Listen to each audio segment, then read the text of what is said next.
tal, gente? Sean bienvenidos a un nuevo video en el canal. Esta vez vamos a hablar sobre el lenguaje. Bueno, vamos a empezar a ver el lenguaje sobre un punto de vista tradicional. Vamos a empezar con sus primeras investigaciones, las cuales son resultados que apuntan hacia procesos cerebrales separados para la construcción de frases y significado. Más sin embargo, los nuevos hallazgos han hecho tambalear cada vez más la hipótesis hasta el punto de que en la actualidad renunciamos al modelo tradicional. Normalmente nosotros acostumbramos a dividir el lenguaje en tres partes aisladas y bien definidas, ya que distinguimos lo que es la gramática del significado, del vocabulario y de la pronunciación. Si bien la gramática es el estudio de las reglas y principios que gobiernan el uso de las lenguas y la organización de las palabras dentro de unas oraciones. El significado es el contenido mental que le es dado a un signo lingüístico. ¿Qué quiere decir esto? Que es el concepto o idea que se asocia a la forma sensible o perceptible del signo y al objeto que representa en todo tipo de comunicación. El vocabulario lo entendemos como aquel conjunto de palabras que forman parte de un idioma o lenguaje específico, conocidas como personas u entidades. Y la pronunciación se refiere más que nada a la manera en que una palabra o idioma es hablada, o dicho de otra forma, es el modo en que alguien pronuncia una palabra. Otro punto importante habla sobre la neurociencia moderna, ya que ésta partió durante largo tiempo de la idea de que el cerebro humano seguía el principio de construcción modular en el manejo del lenguaje. Tal supuesto se basa en la observación que la ruptura de significado provoca una reacción cerebral distinta a la que se producía ante las oraciones gramaticales mal construidas. En 1980, los neurocientíficos Marta Kutas y Steven Hilliard describieron que las oraciones inesperadas, como por ejemplo, él untaba el pan recién hecho con calcetines, producían una señal concreta conocida como N400 en la actividad cerebral para los probandos. Sin embargo, en 1993, Peter Haggard observó que se producía un efecto P600. La clara diferencia en las reacciones electrofisiológicas parece que remite a una separación neuronal entre la forma y el significado. Bueno, aquí tenemos en la pantalla el área de Broca y el área de Wernicke.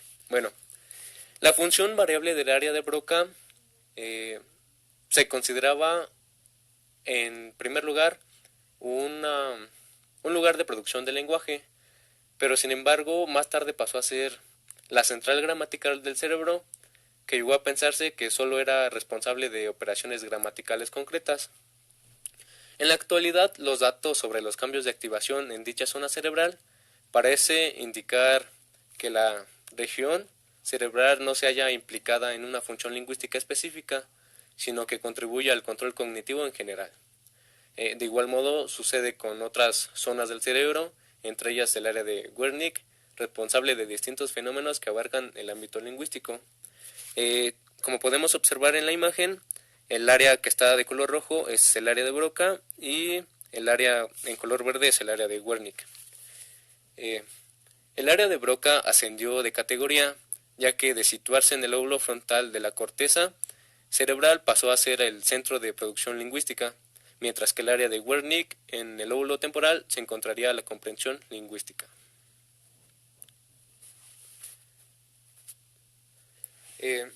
Tenemos los potenciales relacionados con los eventos.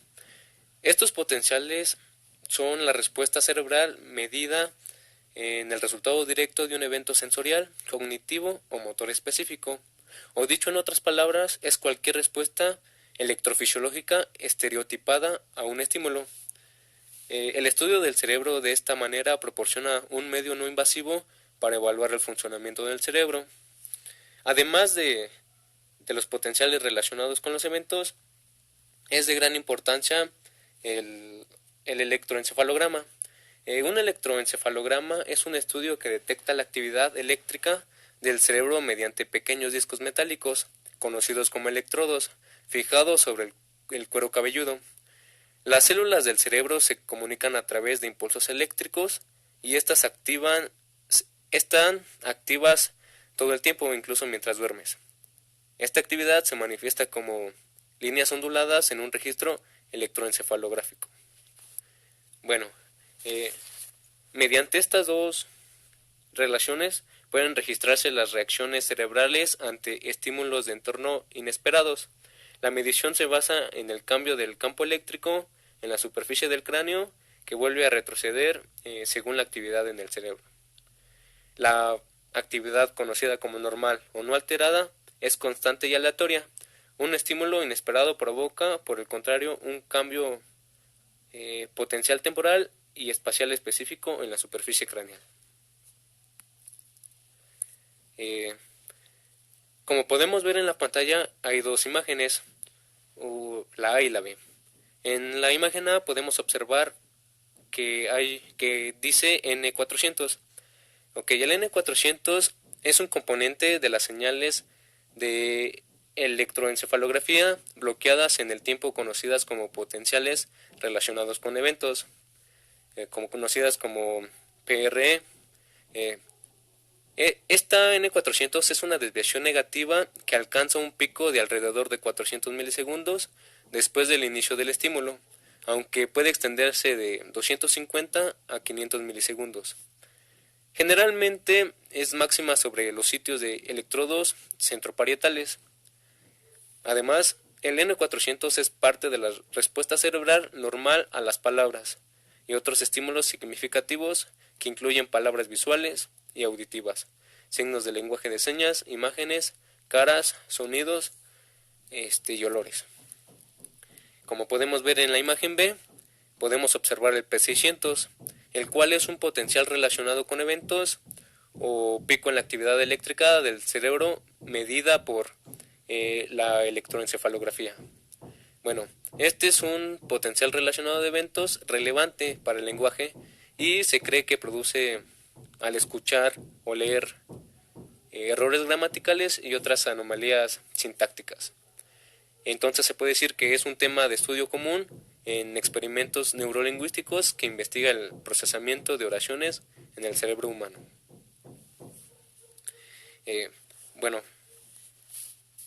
Las señales craneales relevadoras son los estímulos inesperados que se manifiestan en un encefalograma en forma de potenciales relacionados con los eventos.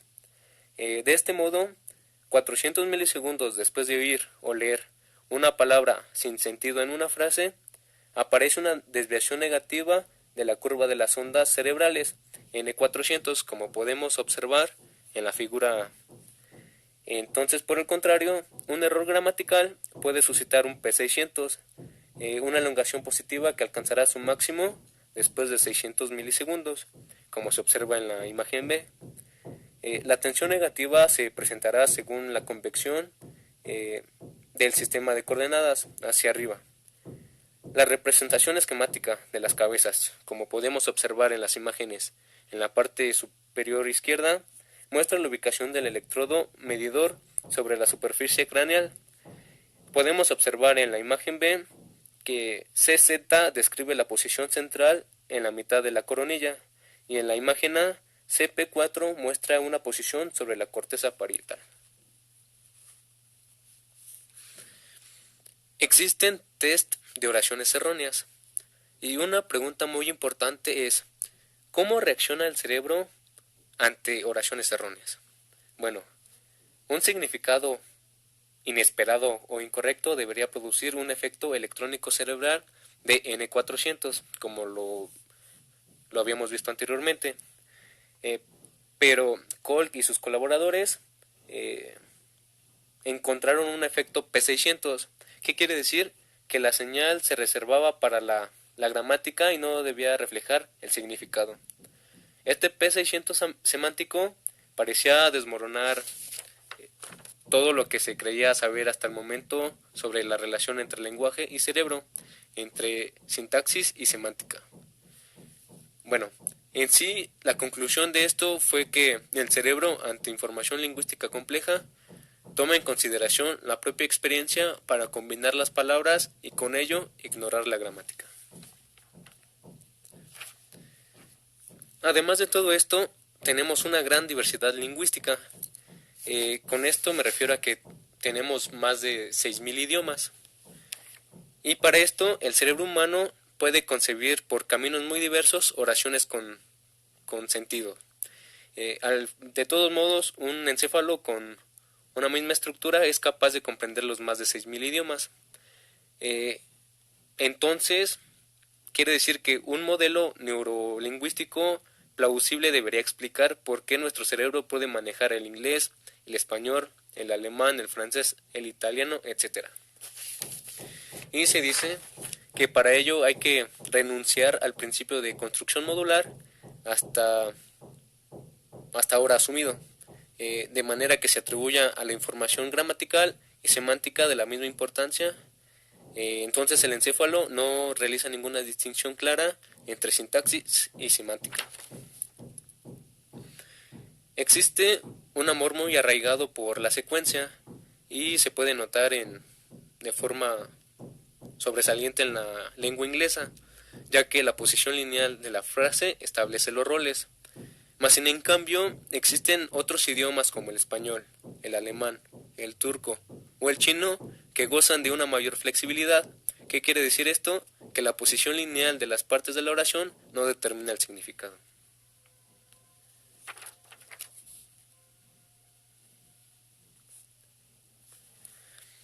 Pasamos al modelo de doble ruta. Unos autores muy principales de esto es Paul Broca y Carl Wernicke.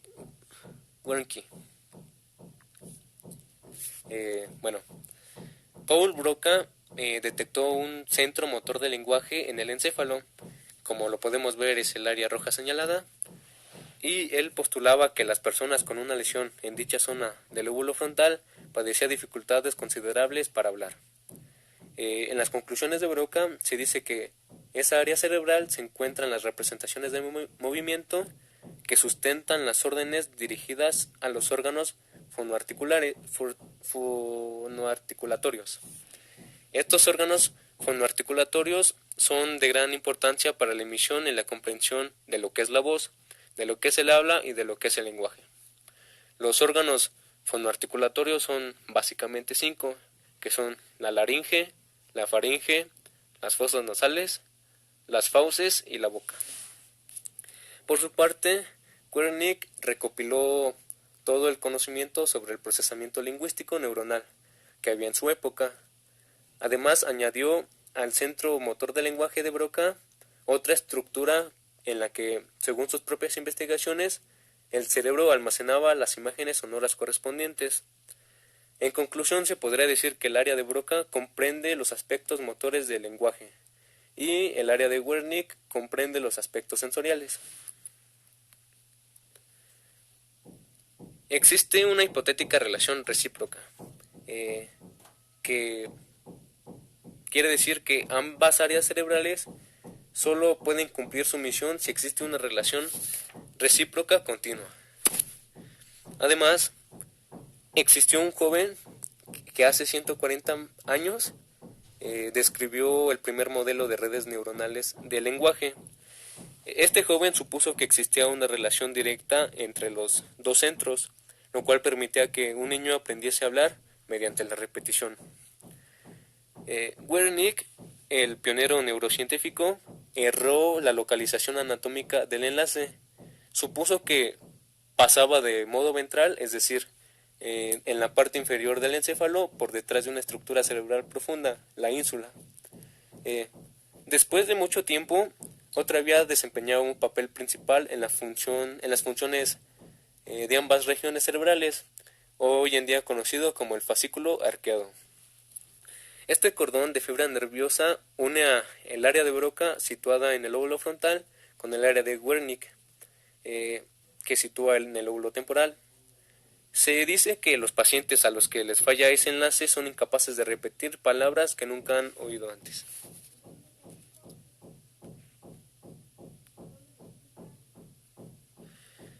Una pregunta interesante es ¿qué regiones cerebrales participan en el proceso? Es una pregunta que permanece aún sin respuesta, pero en 1885 Lichtman señaló que el cerebro no ubica en un punto concreto el área encefálica un concepto, pongamos por ejemplo rosa, ya que dicho concepto se componía de la suma de representaciones necesarias relacionadas con roja, tanto como un color como una flor.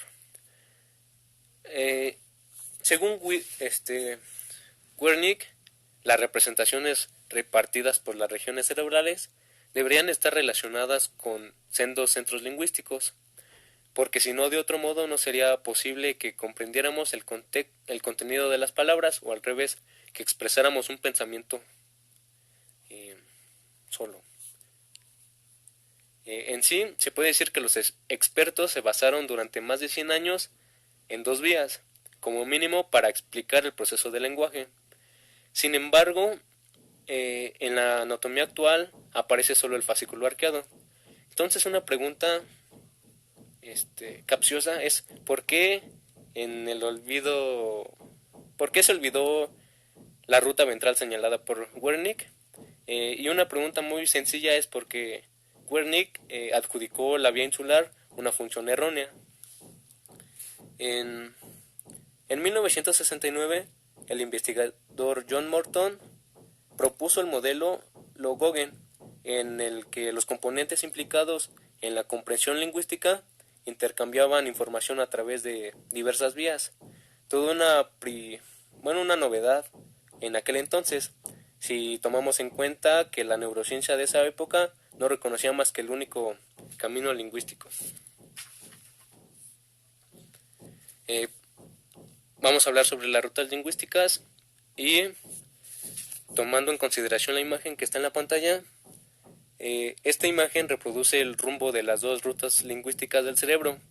La parte azul aparece el fascículo dorsal, que entre otras funciones participa en la repetición de las palabras, y la parte roja, situada en la zona ventral, se indica la unión que permite la comprensión de las fases.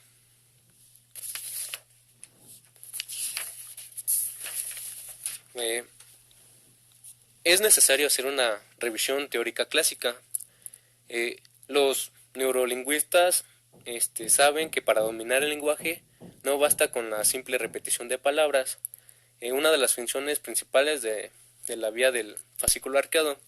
Como podemos observar en la imagen, las áreas manchadas es el área de Broca y el área de Wernicke, y los cordones rojos es el fascículo arqueado. Este fascículo arqueado es la ruta neuronal que conecta la parte posterior de la unión tempoparietal con la corteza frontal del cerebro. Se puede decir que los daños en esta ruta neuronal pueden causar una forma de afasia conocida como afasia de conducción, en la que se mantienen preservadas tanto la comprensión como la producción espontánea del lenguaje, pero existe un deterioro en la capacidad de repetición. Un estudio hecho en la Universidad de Harvard demuestra que los niños que han sufrido abuso verbal de parte de sus padres presentan anormalidades en su fascículo arqueado, generando así una dificultad en el habla y comprensión oral durante el resto de su vida. Gregory Hickok y David Poppel consideraban un error que no existiera una teoría general que integrara la neurociencia y la lingüística. Así que en 2004 recurrieron a la idea del modelo de doble ruta, el cual había permanecido en el olvido desde la época de Wernicke. En su opinión, un sistema lingüístico central debía interactuar a través de dos vías equivalentes y paralelas, con las áreas cognitivas, así con los niveles basales de percepción sonora y producción. Hickok y Poppel atribuyeron a cada una de estas rutas capacidades de trabajo concretas. También las localizaron, una en la zona dorsal, otra en la zona ventral.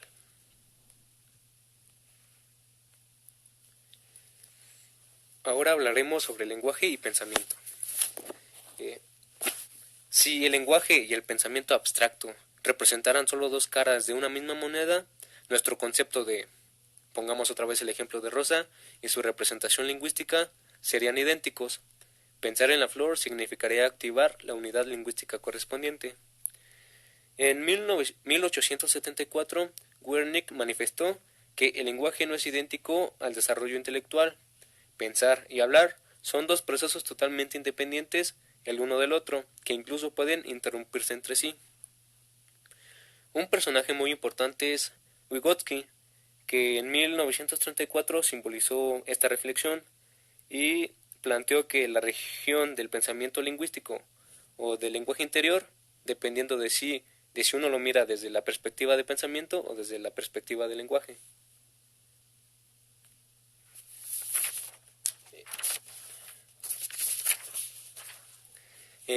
Existen enlaces visibles. Esto quiere decir que hay una hipótesis acerca de esto, que quiere decir que la comprensión de la oración correcta debe incluir la vía de las áreas de procesamiento de significado. Por ejemplo,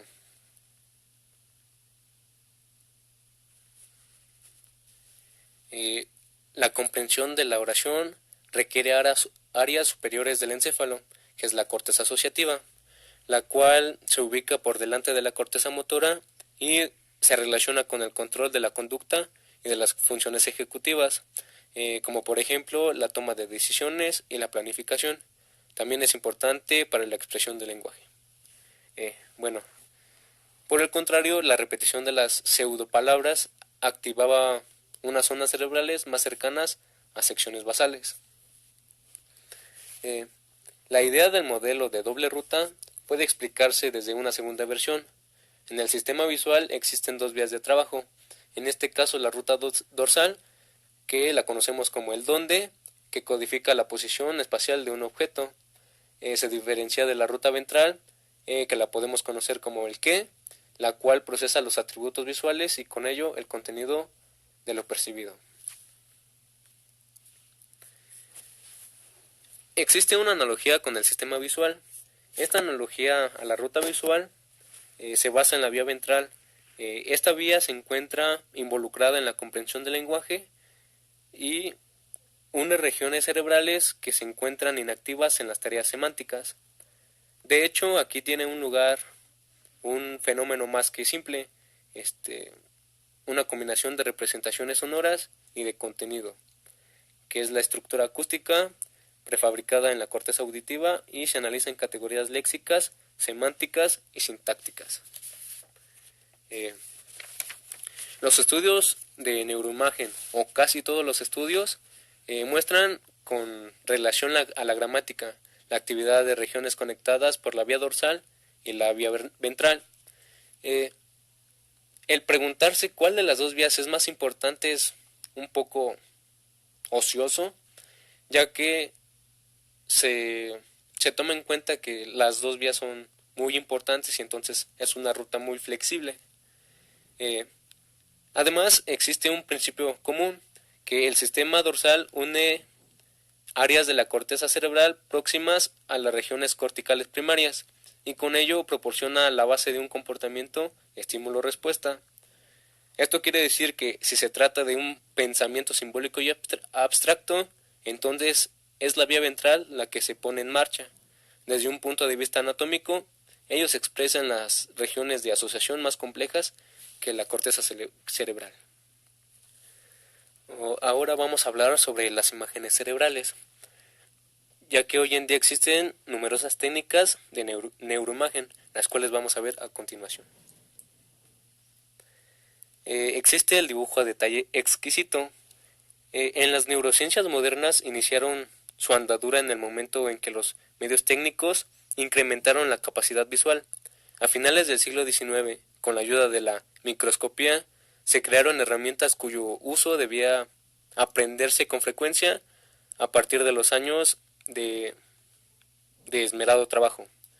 De este modo, científicos como los anatomistas Golgi y Cajal penetraron en la profundidad del cerebro, Golgi descubrió la reacción negra, una técnica para teñir células individuales mediante nitrato de plata, y Cajal perfeccionó el hallazgo, ya que elaboró asimismo ilustraciones detalladas de distintas regiones cerebrales y células nerviosas. Existen también las neuronas en vivo y a color.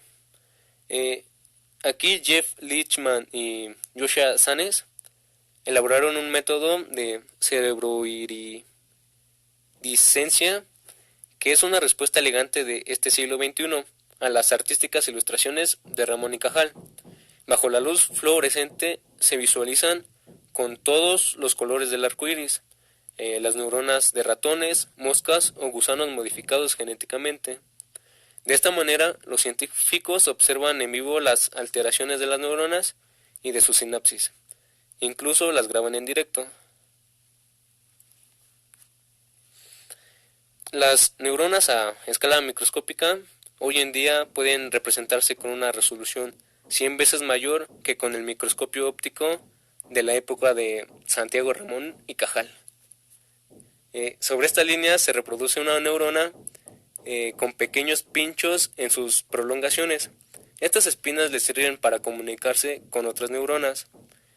En la microscopía electrónica, un haz barre la superficie de una estructura y un detector se encarga de registrar las partículas que rebotan de la zona examinada. Otro método importante es la maraña de las fibras nerviosas. Este método es reciente ya que está haciendo furor, sobre todo en relación a la medición del conectoma. Son las imágenes por tensor de difusión, o mejor conocidas como ITD. Bueno, el desplazamiento de las moléculas de agua a lo largo de las fibras nerviosas revela el proceso de comunicación neural. Pero sin embargo, las imágenes que se obtienen se basan en proyecciones matemáticas y estadísticas, o en otras palabras se puede decir que no reproducen las comunicaciones reales.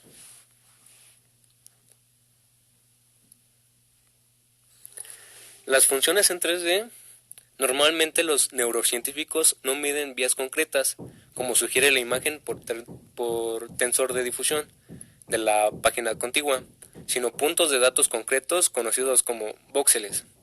Para obtener una representación tridimensional de las conexiones neurales se utiliza desde hace largo tiempo cuerpos geométricos o conocidos también como glifos. Gracias a estos, ellos pueden mostrarse conexiones funcionales en el cerebro. Cada punto de esta visualización resume cambio sincrónico en la actividad en los voxeles medios. Los colores corresponden con la orientación espacial en la que se encuentran las neuronas activas que están coordinadas entre sí. El color rojo indica una conexión transversal, el color verde una conexión longitudinal y el color azul una conexión oblicua.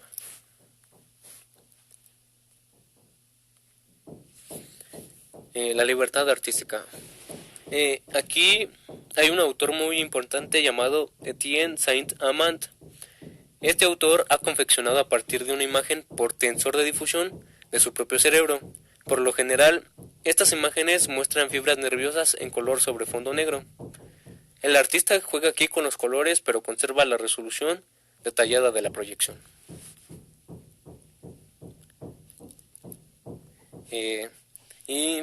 Por última técnica tenemos la ruta hacia el conectoma.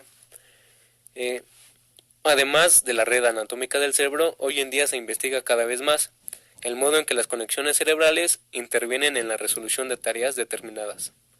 El método de neuroimagen principal que se utiliza para ello es la imagen por resonancia magnética funcional, también conocido como RMF.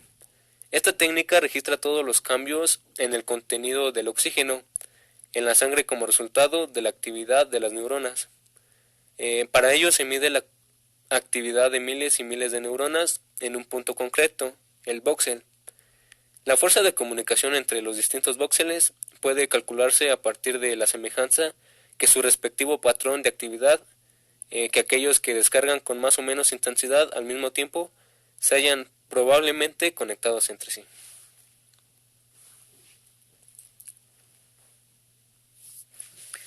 Es muy importante saber por qué es importante un electroculograma, ya que este es un examen que consiste en colocar pequeños electrodos cerca de los músculos de los ojos para medir el movimiento de estos. Este examen es utilizado en la polisomnografía. Eh, Normalmente en condiciones habituales existe una diferencia de potencial de aproximadamente de 0.4 a 5 milivoltios entre la córnea y la membrana de Bruch, situada en la parte posterior del ojo. Eh, bueno, como podemos observar en la pantalla, es una imagen de un electroculograma, en la cual podemos observar una línea horizontal, que es cuando el sujeto está mirando hacia enfrente, una línea con dirección hacia arriba es cuando el objeto mira hacia arriba, y una línea con dirección hacia abajo, que es cuando el sujeto mira para abajo.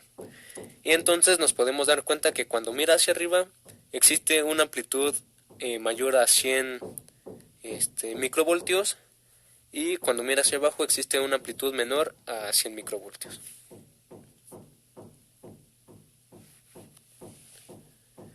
Las ilusiones visuales o ilusión óptica es cualquier ilusión del sentido de la visión que nos lleva a percibir la realidad de varias formas.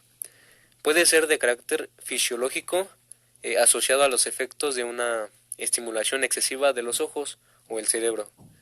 Ya puede ser como el brillo, color, movimiento, como el encandilamiento tras ver una luz potente, etc. O también puede ser de carácter cognitivo, en las que interviene nuestro conocimiento del mundo. Las ilusiones cognitivas se dividen habitualmente en ilusiones de ambigüedad, ilusiones de distorsión, ilusiones paradójicas e ilusiones ficticias, mejor conocidas como alucinaciones, en donde las imágenes no solo son perceptibles con claridad por el ojo humano, ya que nuestro cerebro solo puede asimilar una imagen a la vez. Se puede decir que en conclusión el cerebro humano solo puede concentrarse en un objeto, por lo que cuando se presentan dos formas en una sola imagen, se ocasiona una confusión y el cerebro entra en desorden, por lo cual este lleva a ver otra visión de lo visto. Bueno, eso ha sido todo, muchas gracias por ver y nos vemos en el próximo video.